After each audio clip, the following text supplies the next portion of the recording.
The brown paper bag is hot to the touch.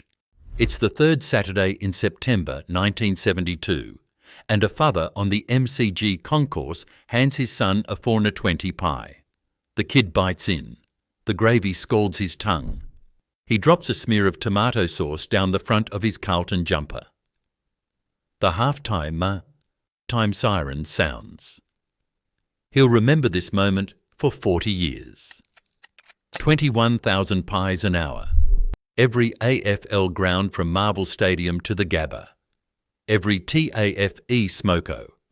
Every Saturday afternoon from Footscray to Fremantle. But on Friday afternoon, the 11th of July 2003, at a factory on Hobsons Road, Kensington, 290 workers were called into the cafeteria and told the line was closing. That day, on the spot, the AMWU called the men who did it corporate cowboys. Today, the brand is owned by a Hong Kong fund, chaired by the incoming CEO of Jardine Matheson. This is the story of how Australia's richest pie empire was sold 4 times, and the country that ate it never noticed. Subscribe. Chapter 1. The Battler from the Bush. Leslie Thompson. McClure was born in Warrnambool, Victoria, on the 5th of October 1908. The eldest of 10 children, the son of a labourer named Robert Thompson McClure and a Hamilton-born mother named Frances McNeil. He went to Notuk State School until he was 13. Then he left. Now, let's be honest about what this means. 13 years old, eldest of 10. There was no choice. The family needed the wage, so Les went to work for his father, then for an uncle's dairy at Hamilton. And the routine, for a boy not yet shaving, went like this. Up before dawn. 40 cows, hand-milked. 4-gallon cans of milk slung over the handlebars of a bicycle. 18 litres of liquid weight on each side, balanced on a kid's pushbike on dirt roads, in the dark. He played the fiddle 4 nights a week in a local dance group. He stopped smoking cigarettes at 13 and took up cigars later in life. In 1933, his uncle sold the dairy. The new proprietor cut Les's wages by 10 shillings, down to £1 a week. He was 25 years old, working for a wage you could barely live on, and that, apparently, was the moment something snapped. On the 21st of June 1933, at St Andrew's Presbyterian Church in Hamilton, he married a railwayman's daughter named Jessie Alice Emmett. On limited capital, he leased a farm and built it from nothing to 100 gallons of milk a day, 3 horse and cart rounds, and milk bars at Hamilton and Portland. By the time the war ended, the man who'd left school at 13 was running a small dairy empire across Western Victoria. He used to call himself, and you'll hear this phrase echo through every interview he ever gave, just a little battler from the bush. In February 1939, he sold all of it, the dairies, the milk bars, the lot, and he moved his family 190 kilometres north to Bendigo. There, on the main street, he opened a cafe. He named it Dad and Dave, after Steel Rudd's Outback comic characters, and in the window he hung a sign that read, in capital letters, "Looky, looky, see cookie." You could stand on the footpath. You could watch the pies being made. The first 4.20 marketing trick was theatre, visible labour as performance. And in 1945, an 18-year-old shop girl who worked behind his counter would suggest a name from a nursery rhyme and change Australian sport forever. Chapter 2. 4 and 20. Blackbirds. Her name was Joyce Griffin. She was 18 years old. She lived in Bendigo. She worked the counter in one of Les McClure's milk bars, one of the string of cafes and bakehouses he'd built up in the 6 years since he'd arrived from Hamilton. By 1945, McClure had survived 2 wars.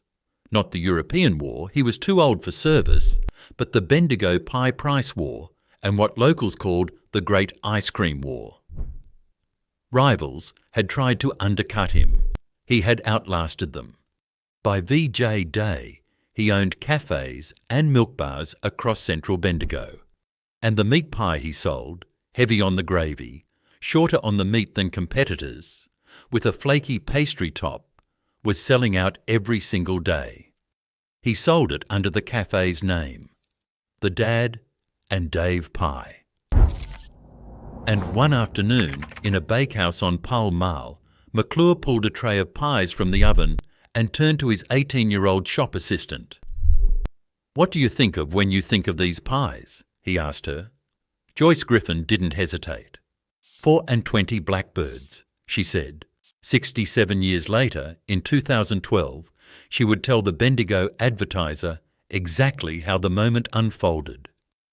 Originally, it was called the Dad and Dave Pie, and we were selling a lot of those in the milk bars around Bendigo. One day, Les said, "What do you think of when you think of these pies?" And straight away I said, 24 blackbirds. The nursery rhyme is English, mid-18th century. First printed around 1744 in a children's collection called Tommy Thumb's Pretty Songbook. Sing a song of sixpence, a pocket full of rye, 24 blackbirds baked in a pie. When the pie was opened, the birds began to sing. Wasn't that a dainty dish to set before the king? McClure heard it once. That was enough. The first 24 pies were sold in milk bars on Hargreaves Street and Mitchell Street, Bendigo. The first commercial bakehouse was a milk bar called Aunt Sally on Pall Mall. The pies were given, free, to demobilising Australian soldiers at the Bendigo Showgrounds and the Bendigo Racecourse. The men still wearing parts of their uniforms, waiting for trains home to country towns. In 1947, McClure took a sample tray to the Royal Melbourne Show, the giant agricultural fair at Ascot Vale. 50 pies a day became 500, became 5,000. By 1949, he'd opened a bakery inside a pavilion at the Melbourne Showgrounds itself. He asked Joyce Griffin to come with him to Melbourne to run the counter at the new bakery. She said no. She married a Bendigo man instead. She stayed. She would watch the rest of it on television. The original logo, designed in the 1950s, showed 24 blackbirds escaping a cracked pie crust and taking flight. By 1956, McClure had built a machine that produced 1,000 dozen pies in a single hour. 12,000 pies every 60 minutes. Australia had never seen anything like it. Chapter 3. The Pavilion at Ascot Vale. In 1951, McClure took on 3 minority partners. According to the Australian Dictionary of Biography, they were a Czech and 2 Germans, post-war European refugee tradesmen, men who had fled Europe and arrived in Melbourne carrying nothing but pastry skills they'd learned in Vienna, Munich and Prague. What those 3 men did to McClure's pie crust changed the company forever. The Australian Dictionary of Biography puts it bluntly. Their expertise made the pies so remarkably different from the traditional standard that sales outstripped production. That's polite encyclopedia language for 3 European refugees taught a Warrnambool Bull dairy farmer how to laminate pastry. And within 5 years, he was building factories he couldn't fill orders out of. In 1953, McClure built a purpose-built factory on Union Road, Ascot Vale, directly next to the Royal Melbourne Showgrounds. The floor space doubled in 1955. The 12,000 pies an hour machine was installed in 1956. The floor space doubled again in 1959. By 1960, the company was running 98 radio-operated delivery vans across the metropolitan area, a fleet bigger than most Australian transport companies of the era. The migrant labour story is critical here. The pastry partners were European. The production line, by the late 50s into the 60s, was Italian and Greek, later Vietnamese. They built their entire Australian lives inside that factory. Most of them didn't speak English the day they walked through the gates. Most of their children, by the time the bell rang on the 11th of July 2003, were Australian-born and Australian-educated and standing on the same line their parents had stood on. This is the part of the 4 and 20 story that never makes it onto the wrapper. In 1960, McClure did something nobody who knew him expected. He sold the company. 4 and 20 Pies. Proprietary Limited. Every machine, every recipe, every contract, every blackbird went to Peter's Ice Cream Victoria Limited for £600,000. In today's money, around $24 million. He stayed on as a caterer-restaurateur. In February 1962, he opened McClure's restaurant on St Kilda Road. 18 hours a day, pop-up toasters on the breakfast bar, and this is true, a telephone on every single table so diners could ring the kitchen direct. The function room above was named the Oriana. On the 30th of October 1966, at his home in Toorak, Leslie Thompson McClure had a heart attack and died. He was 58 years old. Probate was sworn at $157,377 Australian dollars. He was survived by Jessie, by one son, and by 5 daughters, the Battler. From the Bush had sold the company 18 years before he died. He never lived to see what came next. And what came next was the pie that ate Australian sport. Chapter 4. The Great Australian Taste. Here's the thing about the pie at the footy. It existed before 4 and 20. The Age archives are very clear about that. Pie nights were a regular fixture at suburban football clubs through the 1920s. Health inspectors at the MCG were citing pie stalls in the Wardell stand for unhygienic conditions in close proximity to sanitary conveniences by the 1930s.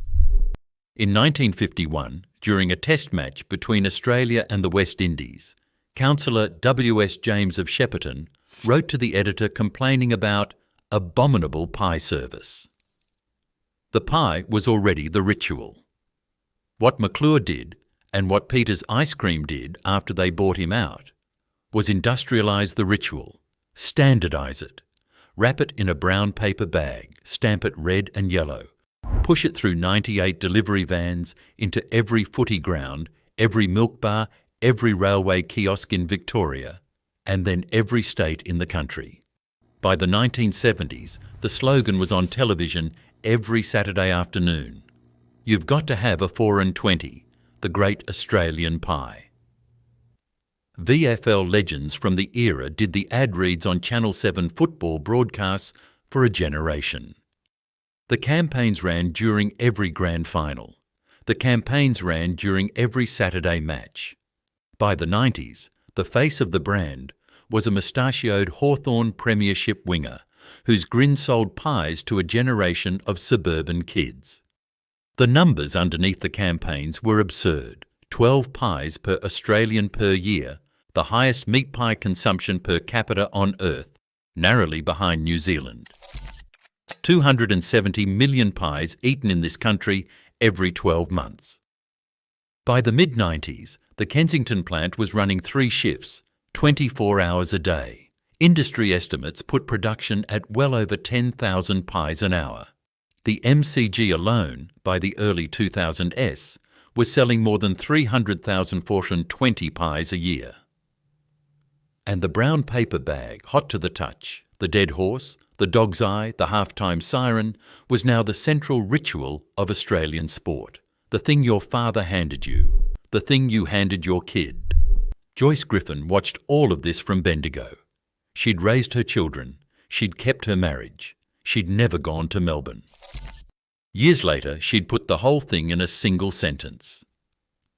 My kids used to say to me when they'd get a pie at the footy that they were thinking of me. Every Saturday afternoon, ritual cost something. And the cost was hidden in the conglomerate that bought Les McClure out in 1960, the corporate raider who came calling in 1991, and the Idaho potato baron who showed up 4 years after that. Chapter 5.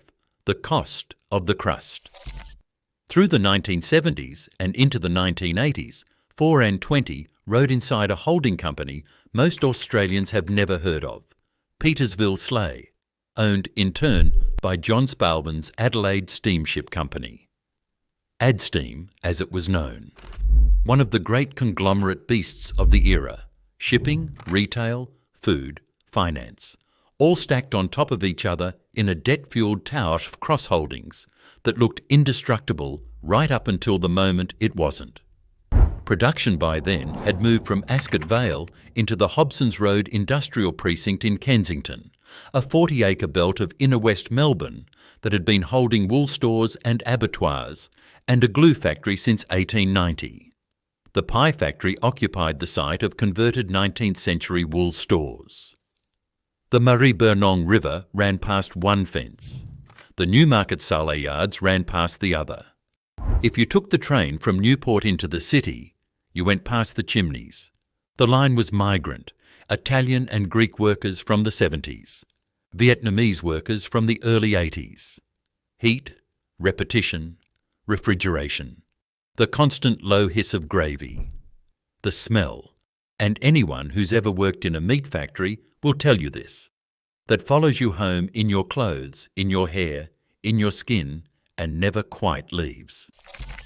The Australian Manufacturing Workers Union Food and Confectionery Division had been representing the line since the 60s. There was industrial action through the 80s, pay claims, safety claims, the usual fights. But Kensington was not, by Australian standards, a particularly militant plant. The workers stayed. Their kids stayed. By the late 80s, you could find 3 generations of the same Calabrian or Ho Chi Minh City family on the same line. Then, between 1989 and 1991, AD Steam fell apart. When the Australian recession hit, John Spalvin's tower of cross-holdings collapsed in slow motion. By the middle of 1991, Petersville Sleigh, the company that owned 4 and 20, Peter's Ice Cream, Edgell, Birdseye, Herbert Adams, and half the savoury food brands on Australian supermarket shelves, was carrying close to $500 million in debt. It was a fire sale waiting for a bidder. And here's the thing, the Hawke and Keating governments had been doing this for almost a decade, all the way through this same window. The tariff walls were coming down. The Button Plan was tearing up automotive and textile protection. The Reserve Bank's float of the dollar in '83 had let foreign capital flow in like a king tide. By 1991, every loved Australian brand sitting inside a wobbling conglomerate was a takeover target. And the buyers, increasingly, weren't from Sydney or Melbourne. On the 22nd of July 1991, a Sydney boardroom announced a takeover that would change the PIE forever. The man behind it, who would later be accused of overpaying by $500 million. Chapter 6. The Pacific Dunlop Bid. The man's name was Philip Brass. He was the chief executive of Pacific Dunlop Limited, and by 1991, one of the 20 largest companies in Australia, with annual sales over $6.3 billion. Pacific Dunlop made tyres, Ansell latex condoms, Olex cables, batteries, clothing, electronic components. The messy, sprawling, unfocused portfolio of a classic Australian conglomerate that had grown by eating its competitors through the 80s. On the 22nd of July 1991, the Sydney Morning Herald reported on page 27 that Brass had launched a $375 million takeover bid for Petersville Sleigh. With debt assumed, the effective enterprise value was $875 million. In a single transaction, Brass acquired Edgell, Birdseye, Peter's Ice Cream, Herbert Adams Bakeries, Wedgwood Pies, Big Sister Puddings, and 4 and 20. He bundled the lot under a new sub-brand, Pacific Brands Food Group. The financial press called the price reckless. Brass had paid 12 times Petersville's 1991 earnings, in a year when National Foods was floating at 8.3 times. Analysts wrote columns saying Pacific Dunlop had overpaid by hundreds of millions. Brass disagreed publicly. Privately, based on what happened next, he may have agreed in the end. In April of 1992, less than 9 months after the takeover, Pacific Dunlop announced the closure of 2 food plants, one at Cowra in central New South Wales and one at Bairnsdale in East Gippsland, Victoria. 680 workers lost their jobs. Now, keep that Bairnsdale closure in your mind. Hold on to it. We are coming back to that town. 11 years later, on the 11th of July 2003, Bairnsdale will become the centre of this story for reasons that will turn your stomach. Pacific Dunlop's food division was returning around 7% a year. Its tyre division, its latex division, its cables division, all of them did better. By 1995, the conglomerate fashion was reversing across Australian capitalism. Food was no longer core. Brass cut his losses. The Pacific Brands Food Group was sold in two separate pieces during 1995. Peter's Ice Cream went to Nestlé in Switzerland, which closed the West End factory in Brisbane the following year, ending 68 continuous years of production. We've made a video about that. The Edgell Bird's Eye 4 and 20 bundle, together with Herbert Adams, Wedgwood, Big Sister, Plumrose, Legos, Harvest, and the Yoplait licence, went somewhere else entirely. It went to Boise, Idaho, to a man who drove around town with a number plate that read SPUD. Chapter 7. The Idaho Potato Baron. His name was John Richard Simplot. Everyone called him Jack. He was born in Iowa in 1909, dragged west to Idaho as a kid, and at 20 years old, in 1929, the year Wall Street collapsed, he founded the J.R. Simplot Company in a town called Declos. He started by sorting potatoes. He moved into onions. By the late 1940s, he'd figured out something that would make him 3 separate fortunes. He patented the commercial frozen French fry in 1953. 12 years later, in 1965, the legend goes, he shook hands with Ray Kroc of McDonald's at a steakhouse, and from that handshake came the largest single supply contract in fast food history. By 2005, the J.R. Simplot Company was supplying more than half the French fries McDonald's sold worldwide.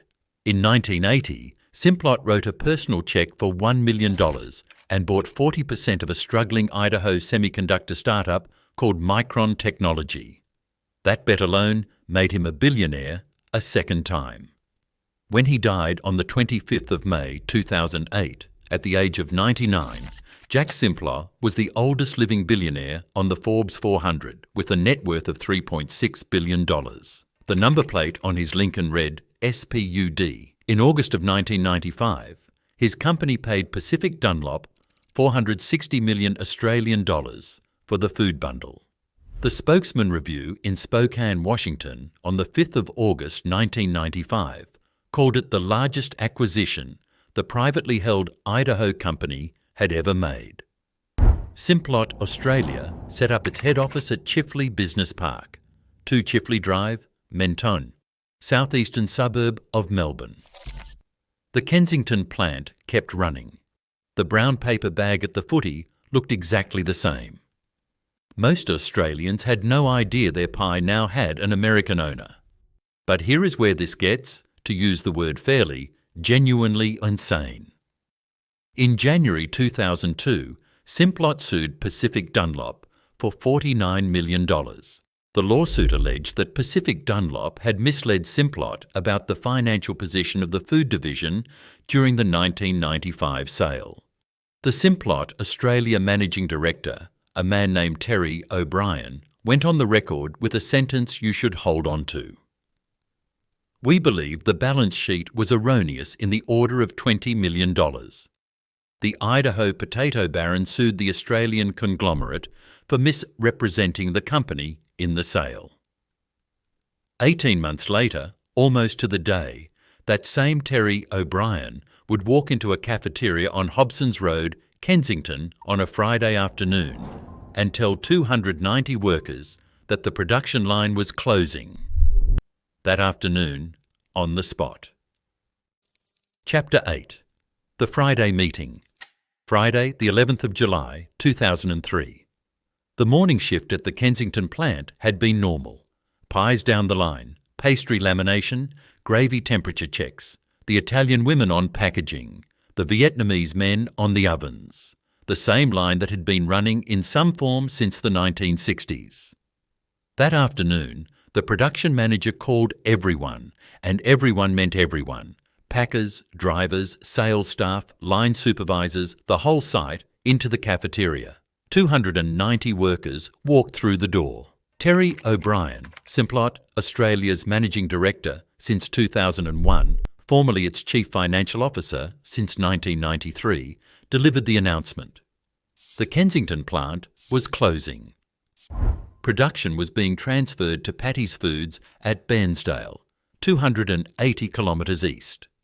The 4 and 20 brand, along with Herbert Adams, Wedgwood, Great Australian Pies and Nana's, had been sold to a Gippsland family company that morning. For an undisclosed sum, the Herald Sun reported as tens of millions of dollars. The workers were not transferring with the pies. Kensington line, every machine, every job, every paycheck was finished that afternoon on the spot. Terry O'Brien faced the press. His defence was procedural. I can tell you 4 weeks ago, this contract was a long way from being consummated, and we wouldn't have been in a position to alert anyone under confidentiality or commerciality. Simplot's official line was that the company had a new strategic direction that did not involve pies.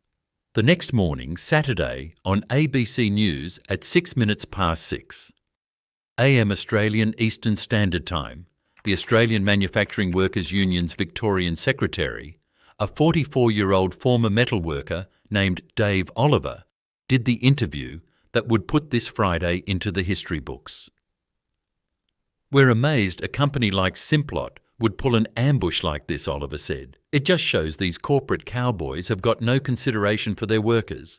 To wait for Friday afternoon to advise them. Well, the good news is the company is back in Australian hands. But the bad news is you've lost your jobs." Corporate cowboys. Now hold that phrase against this fact. J.R. Simplot. Company's own corporate marketing, to this day, describes its workforce as cowboys, ranchers, farmers, and animal scientists.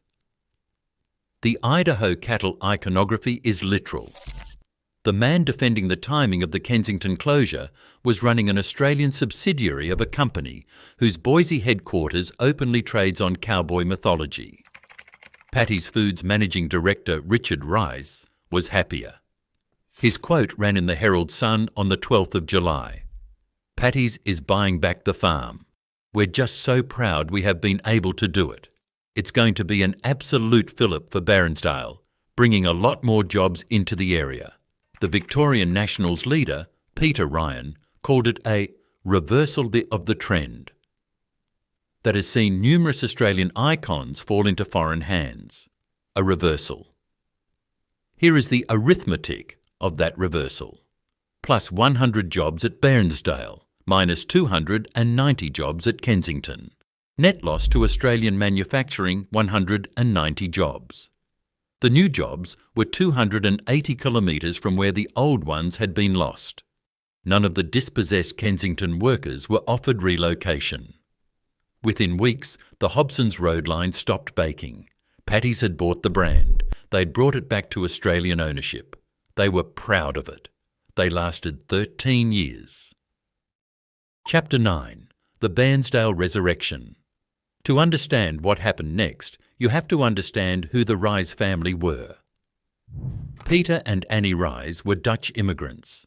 They'd come out from the Netherlands in 1956, settled in East Gippsland, and in August 1966 they bought a small cake shop in Lakes Entrance from a woman named Patty Neat. They kept the name. Patty's.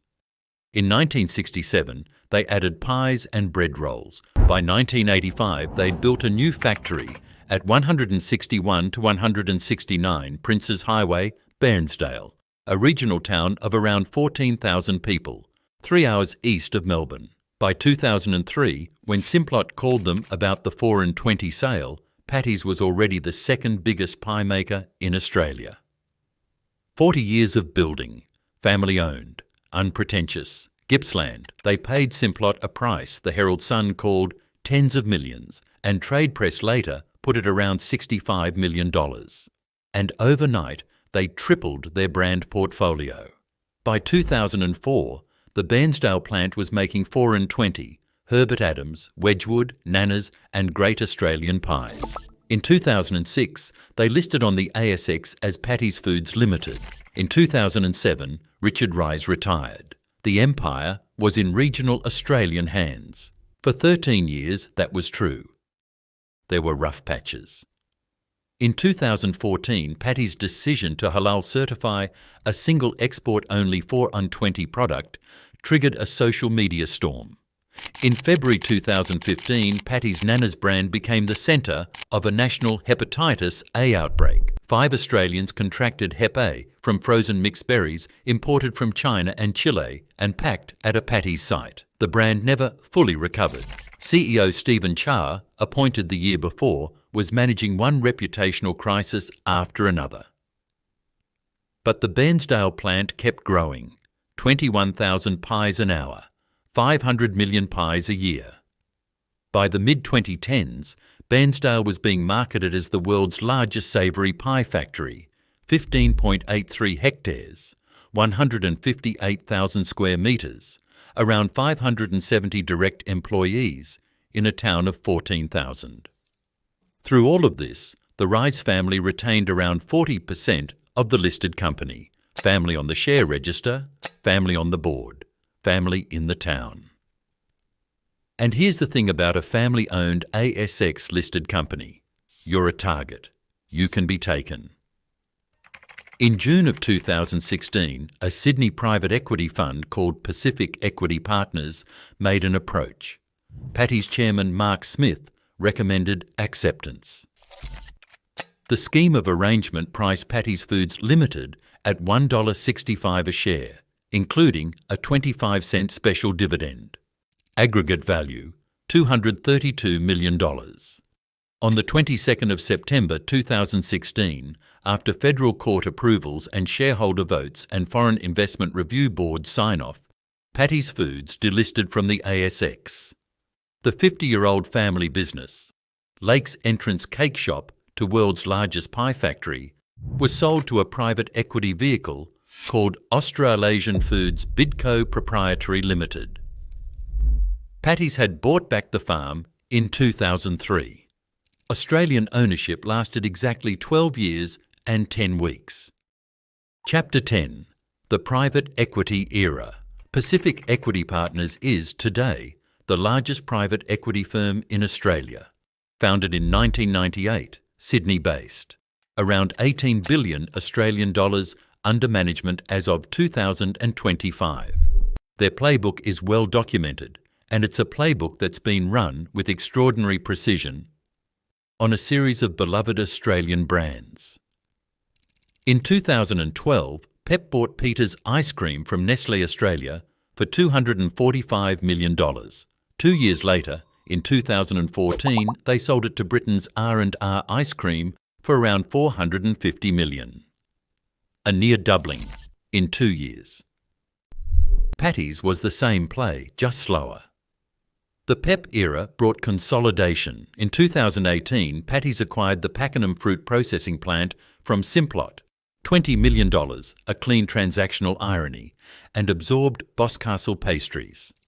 In 2019, $20 million went into expanding Bairnsdale. In 2020, under Chief Executive Paul Hitchcock, Patty's acquired New Zealand's leader products in Auckland. But here is where the financial engineering shows up. In February of 2021, Pepe and Patty's announced via the property agency JLL that both the Bairnsdale and Pakenham plants would be sold and leased back. A 30-year sale and leaseback. Implied combined sale value, around $130 million. Locked a rent, around $3.2 million a year, with a 3% annual escalator. The freehold of Bairnsdale was bought by Charter Hall, one of Australia's largest listed property groups. Paul Hitchcock's quote at the time, "We are not in the business of property investment. We can save that for long-term property investors." That's the playbook. sell the building, pay rent forever, extract the freehold value as a one-time dividend to your equity sponsors, leave the operating company carrying the lease. The PIE was the same. The economics were not.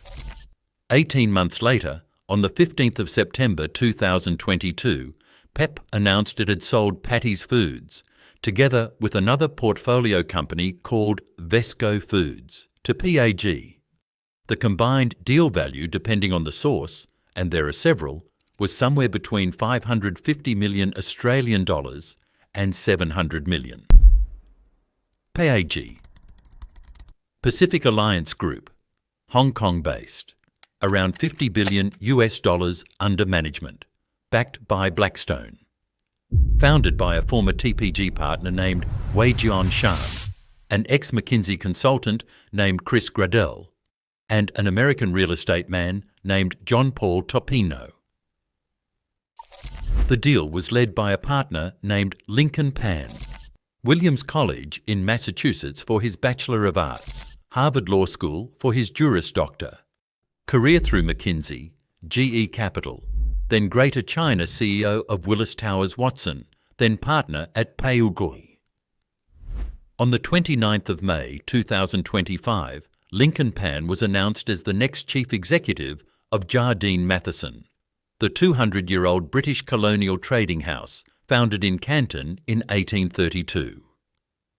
He took the role on the 1st of December 2025.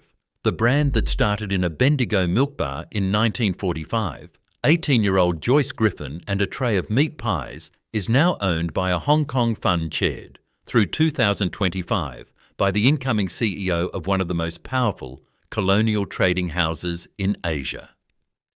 Stand at the corner of Hobsons Road and Kensington Road in inner West Melbourne today. Chapter 11. The Brown Paper Bag. There is no plaque.